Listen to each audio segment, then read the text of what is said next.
i figli! Adesso siamo io! Charles, je vais me lever. Et moi, vous m'aimez comment? Toujours un peu tôt pour le savoir. Hola, hoy vamos a conversar acerca de la película El sueño eterno de 1946, dirigida por Howard Hawks y protagonizada por Humphrey Bogart y Lauren Bacall. Esta película está basada en una novela de Raymond Chandler que se llama The Big Sleep. Eso fue traducido como El sueño eterno o El gran sueño, y fue adaptada la novela por el escritor muy famoso, ganador del premio Nobel, William Faulkner, junto con Lee Brackett, para Howard Hawks, quien era muy amigo del escritor. Tiene una característica este director, Howard Hawks, que lo vuelve un ícono de la cultura de los estudios cinematográficos, de los grandes estudios cinematográficos, muchos de los cuales siguen existiendo en versiones transformadas hasta el día de hoy. Y es que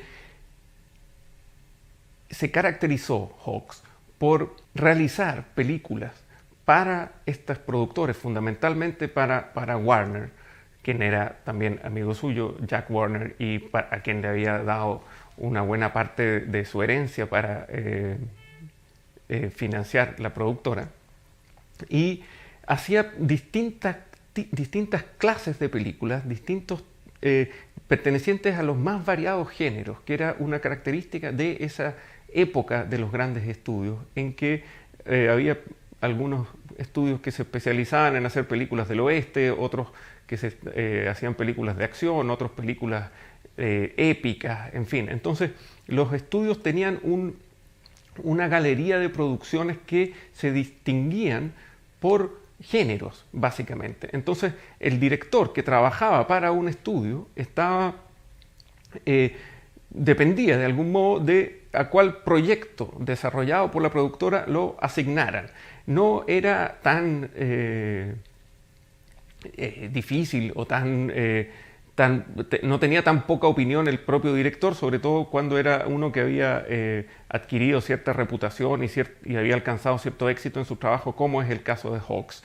Pero fundamentalmente muchos de los directores durante el comienzo de este periodo de los estudios, que comienza a mediados de los años 30 y termina de algún modo a mediados de los años 60, son alrededor de 30 años en que estas casas de producción dominan la oferta fílmica producida en Estados Unidos. Muchos de los directores fueron muy poco conocidos y se asociaba la creación de la película al productor, no tanto al director en ese momento. Bueno, entonces Howard Hawks, como director y también como persona muy involucrada en el estudio que producía la película, en particular Warner, es en ese sentido un ícono, un personaje ejemplar de esa cultura. Entonces había hecho un conjunto de películas antes, muchas del oeste y algunas también más antiguas, tipo de faraones, cosas por el estilo, y realizó un par de películas, dos exactamente, con Humphrey Bogart y Lauren Bacall, en la película anterior a El gran sueño, que se llamó Tener y no tener, hizo debutar en el cine a Lauren Bacall, que ahí conoció a Humphrey Bogart. Esa película estaba basada en una novela de Ernest Hemingway, también muy amigo de Hawks, compañero de cacería, juntos salían a cazar a menudo. Lo mismo ocurría con Faulkner, y que le había planteado el desafío de cómo trata de arreglártelas con este que es mi peor libro, a ver si puedes hacer una buena película, y de algún modo Hawks lo consiguió en esta Tener y no tener. Y en su siguiente proyecto con estos dos actores, que fue justamente El gran sueño, tuvo una serie de problemas para realizar la producción, porque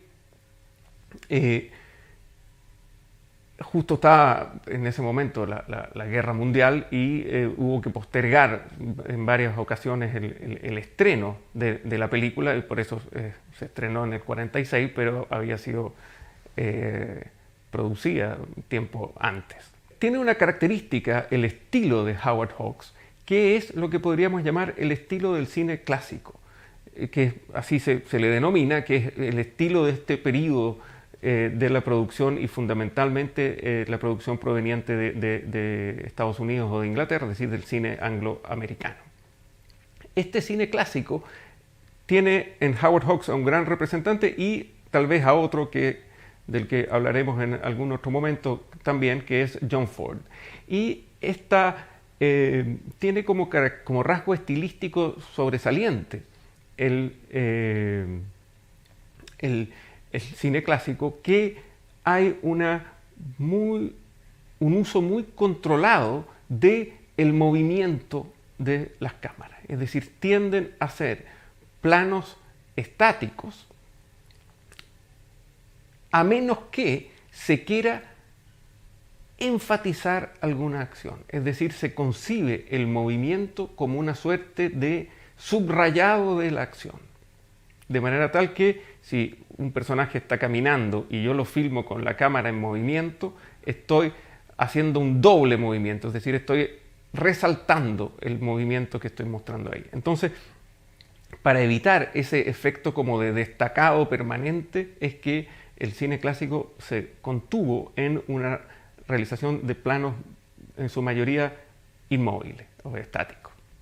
Segundo aspecto de este estilo clásico es que los ángulos de plano tendían a ser bastante convencionales, en el sentido de que no íbamos a encontrar ángulos demasiado extremos, qué sé yo, picados o contrapicados, ni tampoco torsiones tipo ángulos holandeses, en fin.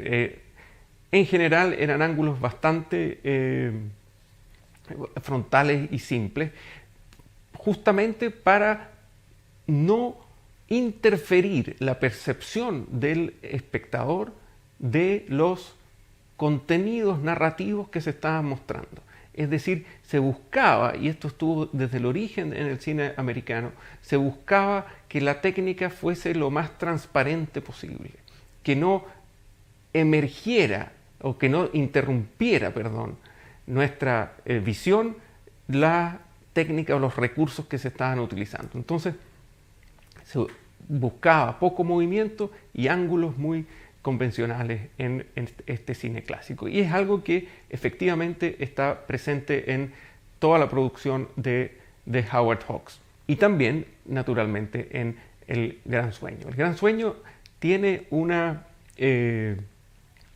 trama que es especialmente complicada, pero podríamos resumirla del siguiente modo.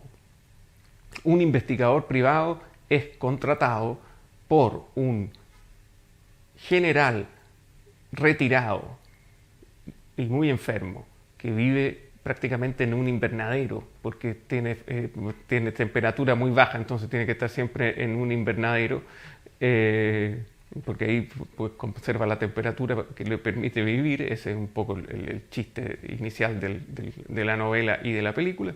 Y bueno, es contratado el investigador privado para que encuentre o sepa qué le está ocurriendo a una de sus hijas, a la menor de sus dos hijas.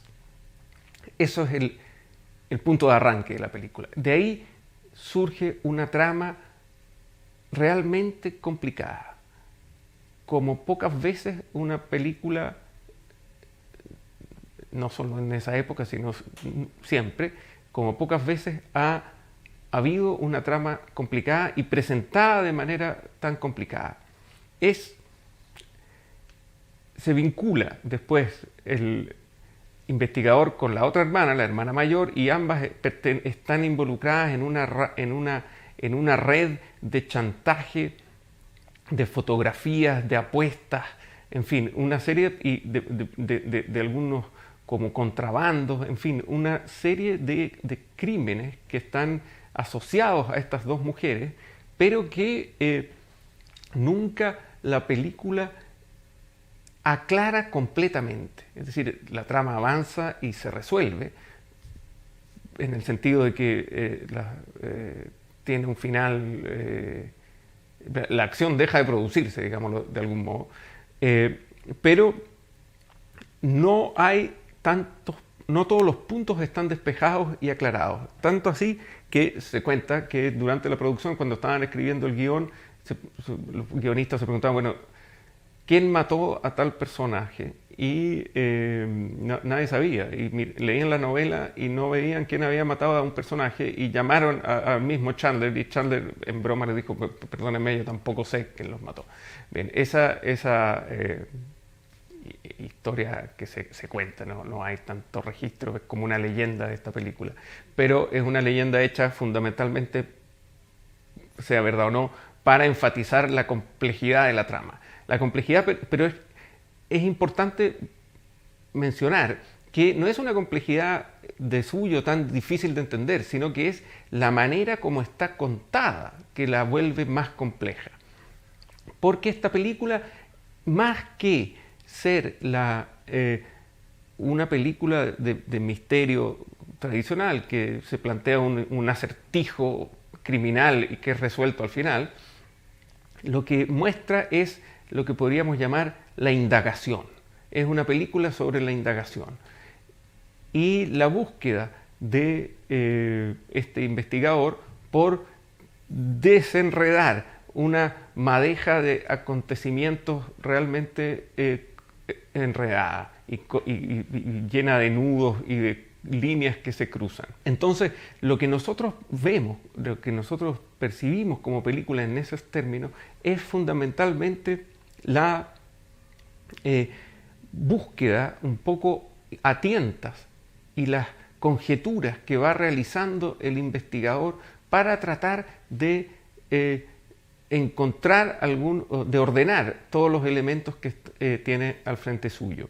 Entonces, esta indagación tiene una serie de formas de aparecer que son las que complejizan la película, porque es algo que ocurre principalmente de manera oral, es decir, vemos a los personajes, y en particular al personaje del investigador, hablando y explicando lo que él cree que puede pasar, y muchas veces lo vemos hablando por teléfono, dando ciertas explicaciones y proponiendo ciertas acciones, pero que nosotros conocemos, acciones que nosotros conocemos de manera solamente parcial.